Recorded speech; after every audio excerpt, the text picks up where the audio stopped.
அனைவருக்கும் வணக்கம். நம்முடைய நீட் பிசிக்ஸ் பயோ அப்படிங்கிற நம்ம காணொலி சேனல்ல இன்றைக்கு அலைவுகள் மற்றும் அலைகள் நம்முடைய நீட் சிலபஸ்ல 10வது அலகிலிருந்து ஒரு கேள்வி நம்ம பார்க்க போகிறோம்.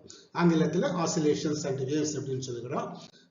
கேள்வி என்ன அப்படின்னு சொன்னா, தனிச்சீரிசை இயக்கத்தில் உள்ள ஒரு துகளின் இடப்பெயர்ச்சிக்கான சமன்பாடு y is equal to a0 plus a sin omega t plus b cos omega t எனில் அலைவுகளின் வீச்சு எவ்வளவு அப்படின்னு கேட்டிருக்காங்க.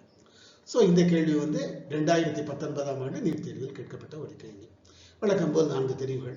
a0 plus root of a square plus b square, இல்ல வெறும் root of a square plus b square, அப்ப square root of a0 plus a square plus b square, a plus b, இந்த மூன்று தான் நமக்கு கொடுக்கப்பட்ட 4 தெரிவுகள். நம்ம கணக்குல என்ன கொடுத்திருக்காங்க? இடப்பெயர்ச்சி y is equal to a0 plus a sin omega t plus b cos omega t. சரியா?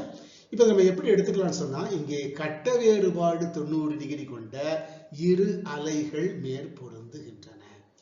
எப்படி சார்? ஏன்னா நமக்கு பொதுவா சொல்லும் பொழுது y is equal to a sin omega t அப்படின்னு ஒரு ஃபார்முலா சொல்லுவோம்.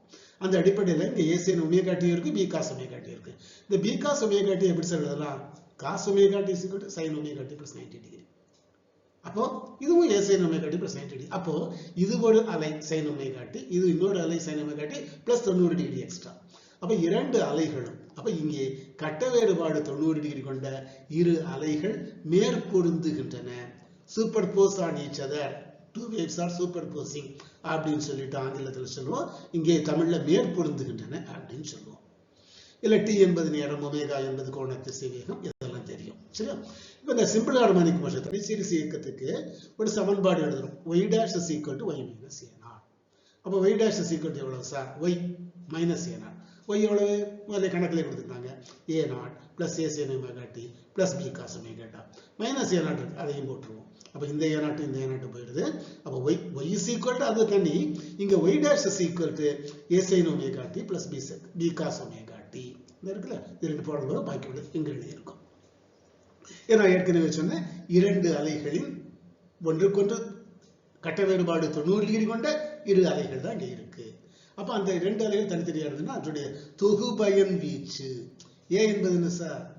முதல் அலையினுடைய வீச்சு. b என்பது என்ன சார்? இரண்டாவது அலையினுடைய வீச்சு. 90 டிகிரி இருக்குது. சரி, அப்போ இதனுடைய தொகுபயன் வீச்சு எவ்வளவு சார்? ரிசல்டன்ட் வெக்டார் மாதிரி தான்.